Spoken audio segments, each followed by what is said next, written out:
somebody else might spend the $10 and they're down. So the question is, why don't we group with me? And this is encouraging the next one. Welcome to Bible study. This is a surprise Bible study with me and the kids. Let's see if you can see them. Oh, hello. She's asleep. It's all right. Well, okay. So this is what I wanted to show you guys. We are reading from the Amplified Bible, which basically means they kind of elaborate a bit. And this is like make it a little more colorful, kind of give more explanation of what they're talking about. So like they're trying to change the story, but Not change it 100%. Explain. Thank you.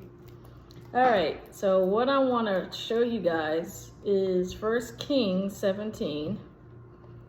And this is Elijah. Elijah was a prophet. Prophets are people in the Old Testament that can kind of predict things. They don't cross over in my video, please.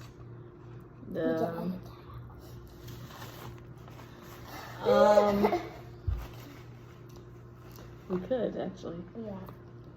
Anyway, so Elijah was a prophet who, what do you guys know what a prophet is? Like money from it, like if you if you sell something, then then you get money, and then it's just like I got profit. Good guess. But that's spelled prophet, Profit.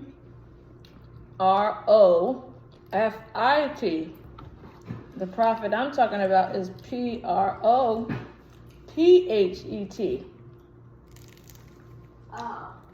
Sounds familiar, but it's different. Do you know what it is, Ava? Oh, I shouldn't say your name on camera. I'm gonna edit that out. You're just gonna be like, do you know what it is? And then it's Family time, food time. Chipotle is not sponsoring this, but it's Chipotle time. This video is sponsored by Chipotle. Okay. It's not, guys. It's not. How do I add the blink to my? You know how they do that when you wink, the wink sound or the blink sound. Oh, that. Yeah, I want that. I can Anyway, edit that for you.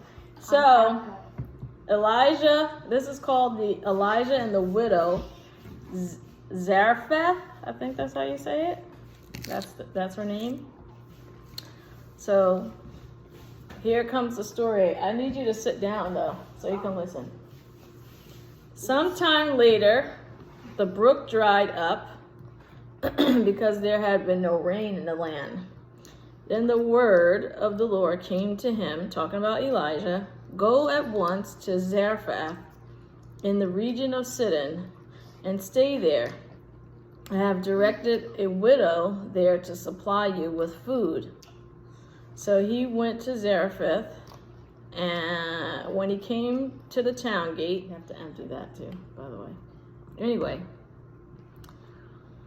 All right. So he said, let me go back. He called to her and asked, would you bring me a little water in a jar so I may have a drink?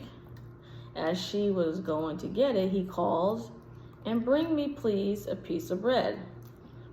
As surely as the Lord your God lives, she replied, I don't have any bread, only a handful of flour and a little olive oil in a jug. I'm gathering a few sticks to take home and make a meal for myself and my son, that we may eat it and die. Elijah said to her, don't be afraid. Go home and do as I have said. But first, make a small loaf of bread for me from what you have and bring it to me. And then make something for yourself and your son. For this is what the Lord, the God of Israel, said, the jar of flour will not be used up, and the jug of oil will not run dry until the day the Lord sends rain on the land. She went away and did as Elijah told her. So there was food every day for Elijah and for the woman and her family. For the jar of flour was not used up, and the jug of oil did not run dry, in keeping with the word of the Lord spoken by Elijah. I'm going to stop right there and ask you guys, do you see what happened in that story? What did you hear me say in this story at all? Anything, take anything from it. Okay, so I heard you say, like, when she had something, so she could feed her son or her family. Mm-hmm. And then you said, like, the God of Israel told her to get him a loaf of bread. Mm-hmm. And then she got it for him, and then she went home and she could feed all her family and her son and stuff. So, Okay. yeah. Reva?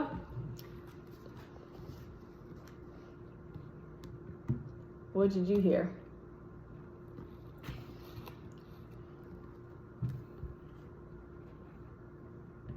I need an answer.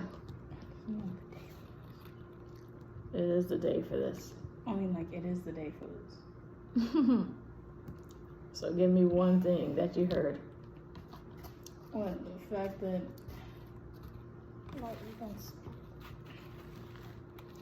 Huh? Can you answer? Like...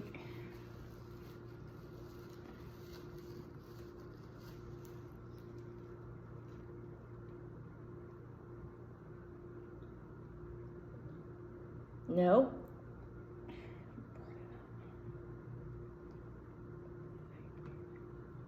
I'm sorry, this is funny. Sorry, I can't take the dramatic. It's hard to not, like... Laugh at that, I'm sorry. It's just like... Okay, Wow. let me help you guys a little bit, okay? What happened? That is so important. Not for you guys only, but for anyone watching. Elijah was told to go to see this woman, the widow. He said to him that I have directed a widow there to supply you with food. So it's very important that we understand that God will use other people unbeknownst to them. Do you guys know what unbeknownst means? No, but I just wanted to know what... Okay. Unbeknownst means they are not aware. God will use people to help you, even though they don't know they're being used. That's a beautiful thing, because when we go to work and we go to different areas in our life, we think that the person has to be aware, meaning they're compliant, they're easy to help you. But what did she say when he said, can you get me a glass of water, a jar of water in a jar, and also bring me a piece of bread? What did she say? Do you remember? Oh, wait, so, repeat that again? What did she say when he said to her, hey, go get me some water and a piece of bread? Do you remember, kind of roundabout? She said she cannot. I can't hear you. Got to speak up for the show. She said she cannot. Why? Because she does not have the resources for it. She doesn't have enough. And that not only did she not have enough, she was going to make the last little bit for her and her son, so that they can die. Pretty much. In her mind, she was down to the wire on all resources, on all of the things she had to eat on. So her thing was, I'm gathering the sticks, the stuff that I need. I can't help you if I can't even live for tomorrow. Okay? But God which is very important, said, what did he say? I have directed a widow there to supply you with food. So 1, she wasn't aware of that. 2, he did it despite of. 3, what ended up happening? She did eventually comply. She didn't know why. She did it though, right? She went ahead and made him a piece of bread, and they went on to live several days, probably for I don't know how long, until they said until it would not run dry until rain came back. I guess at that time they had a drought. So that means basically up until. And a lot of times when you have droughts, you have famine. Famine means there's no food back then. They didn't have grocery stores like they do have now. Yeah. Everything was just like with your dad, right? He goes out, he plants seeds, and whatever's there is there. But guess what? He relies on the sun, he relies on the water. If they don't have a hose like we have now, running water, if they don't have rain, guess what? His crops won't grow. There you go. He's a farmer, so he needs to have that. That's right. So it says that for the jar of flour was not used up, and the jug of oil did not run dry. Even though she said she had a little bit. That just goes to show you that God can use what you have and multiply it in a way that you won't even understand. I remember a time when we didn't have a lot of money, right? And I remember talking to Grandma, and she would laugh at me because I had always made my money stretch. I didn't really know how I was doing it. But made your money stretch? Meaning, let's say I had $10. Somebody else might spend the $10 and they're down to zero. Me, I'll spend $3, $1, $2. So you would spend them all in different places for different things. And I would look, it would appear like I have more than $10. Really, I have $10, right? Yeah. But people would say, man, how do you live off of this little bit of money you're making? God, I don't know. I had no explanation. You understand? Because technically, if you did the math, I was probably not making that much, you know? And so I'm bringing that up to say that this sounds very similar. Not exactly, but it's very similar in the sense that God sustained me and sustained us and our household until we got more, right? Mm-hmm. Then he said, so then after that, the son became ill. I'm just telling you the rest of the story, but that's not the crux of what I was talking about. But basically, her son became ill. And she said to Elijah, which is the prophet, what do you have against me, man of God? Did you come to remind me of my sin and kill my son? Because the son became very ill. Back in those times, do you guys know what sin is? Well, yeah, but I can't really explain it. Give me sort of kind of what you think of when you think of the word sin. Like a follower of the devil. Oh, very good. That's exactly it. It's following evil. It's not so much any, you could say it's a particular action, like doing drugs or killing somebody, right? These things could be considered a sin, but really the bigger picture is that you're following the devil. You're doing his will. You're doing the negative things. You're lying. You're cheating. You're killing. You're stealing. You're trying to get over. You're trying to basically do things that, okay, here's a good example. This lady could have said, you know what, I only have a little bit of water, a little bit of oil, a little bit of this, a little bit of that. I'm about to go and steal from somebody else to get my money, to get my food. I'm not going to sit here and die, right?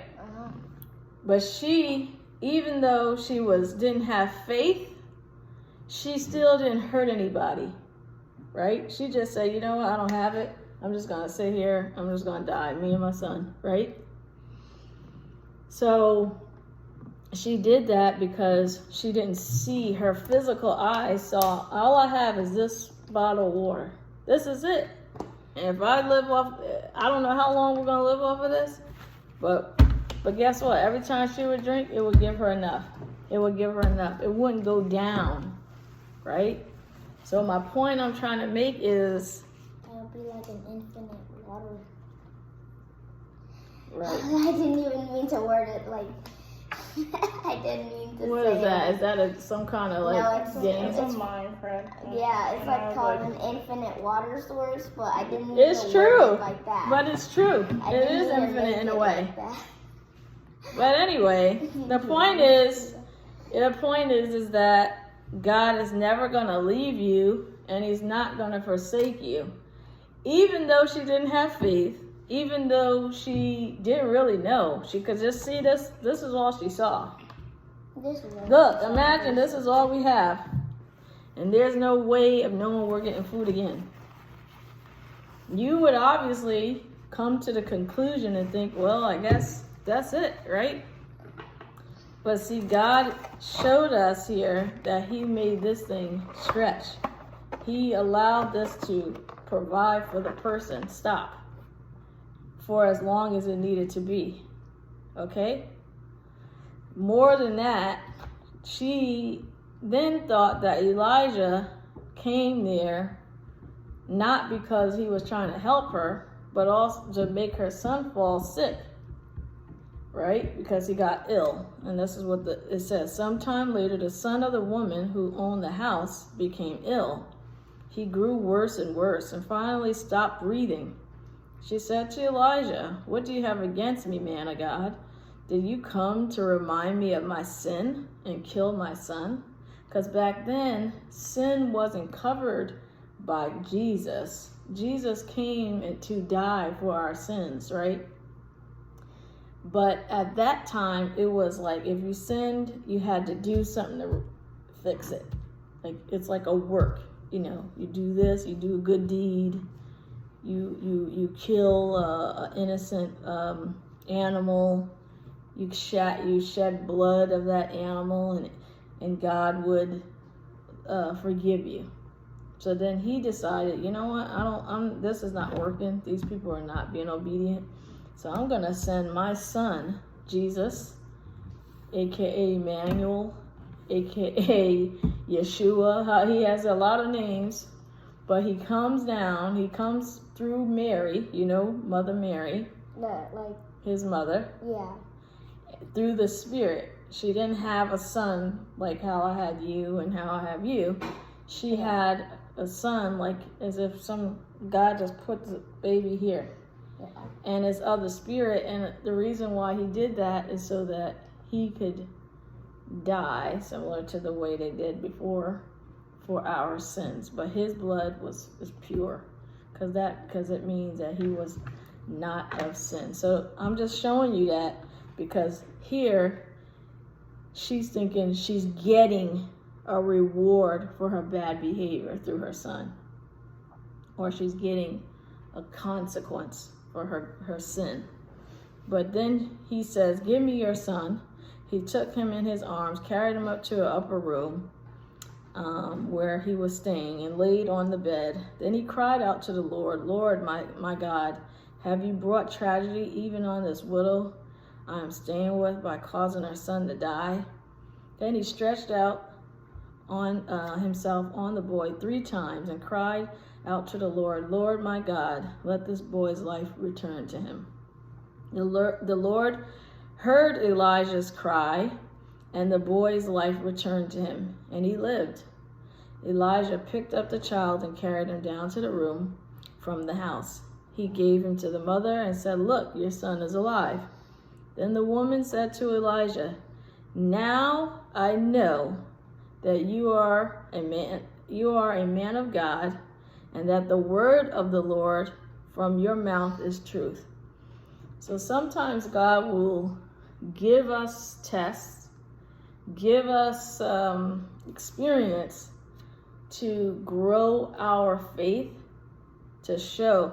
He could have just left the boy alone and let him be healthy, right? Nothing was really, I don't think anything was wrong with him. I'm not sure. It didn't show that he was sick beforehand.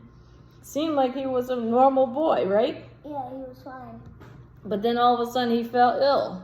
And sometimes God will use certain situations to say, okay, he's ill now. Let me see how much faith you're going to put into me. And not only that, he used Elijah, who is speaking, hearing from him directly, to revive this child, to bring life back to this child. She was about to die, or they were about to die because they had not enough food, right? But then they had food. So wouldn't that make the person think, man, this guy really is from God? But it didn't make her do that. Then it came to another situation with her son. So the question is, why don't we believe God? Why don't we believe God when we first see his miracles? What do you think? You to go and be disobedient to God or not trust him. Maybe I'll say it that way. Not obedience, but not trust him fully. I don't know if that's just like a plague or curse in us.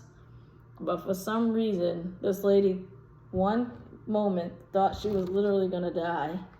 And then the next minute she didn't. She still didn't know that he was the man of God, right? Or that God was working through the situation. She needed to see almost her son die just for her to believe.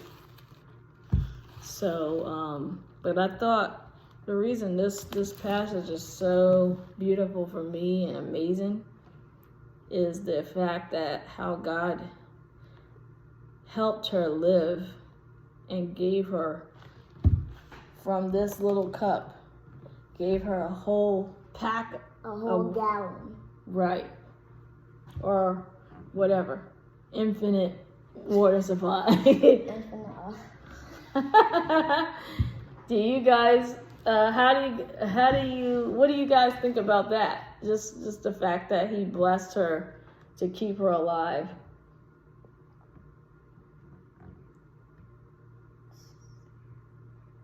What do you say? Let me ask Ava. What do you think about that? Like the fact that he could have just let her die, but he didn't. What do I think about? Yeah, anything. What do you think? Any thoughts? I don't know, it reminds me of that the passage where it said, when it talked about how not to worry about like trivial things like food, and that he'd take care of it. Ooh. That's it. I'm thinking that is it. That is when he says, don't worry about your life, what you'll eat or what you'll wear. God is going to bless you and take good care of you. Even if the evil people that don't believe in God can provide for their children. How much less or how much more will God give you? And he is the God of the universe, right? So it is very much like that. Anything from you, Caleb? It's not a test. We're just having fellowship, you know? I don't know. Okay. Did you like this story though? Yeah, it was good. Yeah. What made you like it? Like because the woman's son was going to die, but then God helped her. Mm-hmm. And that was like kind of my favorite part because God helped her by sending Jesus. Sending Elijah. Yeah. I just like saying Jesus. I like saying Jesus. All right. Did you like the story? Mm-hmm. Yeah. To me, reading Bible stories like that are so like encouraging, especially as a mom. Yeah. It really helps me to continue to remember like how God takes good care of us. And my channel, I get a lot of views on like how God blessed me with my dream job. You know, that is like, I think it's got like 13 or 14,000 views right now. Oh. And so I thought about doing this for the channel for that reason, because a lot of people ask for prayer. A lot of people are saying, man, I wish I'm looking for a new job. I wish God would bless me, and this is encouraging and X, Y, and Z. So I thought that regardless of wherever we are in our journey, whether we're at a dream job or about to be, I know that God will sustain us. And you know what else? Something earlier like that, but like God will always be there for you, like whenever you need help. Yeah. Yeah. Well, even if you don't, he will always be there. Yeah. And not only that too, then you don't have to walk around defeated or in fear, right? Because imagine here's another add-on to that story. If prior to Elijah coming to her, she thought she was going to die, guess what she didn't do? She didn't die, right? She's living. So the point I'm trying to make is her negativity, her sadness, her depression, her fear, her negative thoughts, whatever you want to call it, really can go away. Because in the end, God said, I'm going to take care of you. So when we walk around thinking, oh God, I hope I get a job, I hope this happens, I hope that happens, but we do it from a place of defeat, right? We do it from a place of God is not going to do it in a way. It's futile. It's only feeding into the enemy's lies and only giving the enemy what he wants, which is an unsettled mind, a negative, outlook. When God is like, if you can just relax, have no fear, have faith more than that, you can get way more than a piece of bread. You'll get a piece of bread, a house, this. You'll get fruit. Yeah, that's right.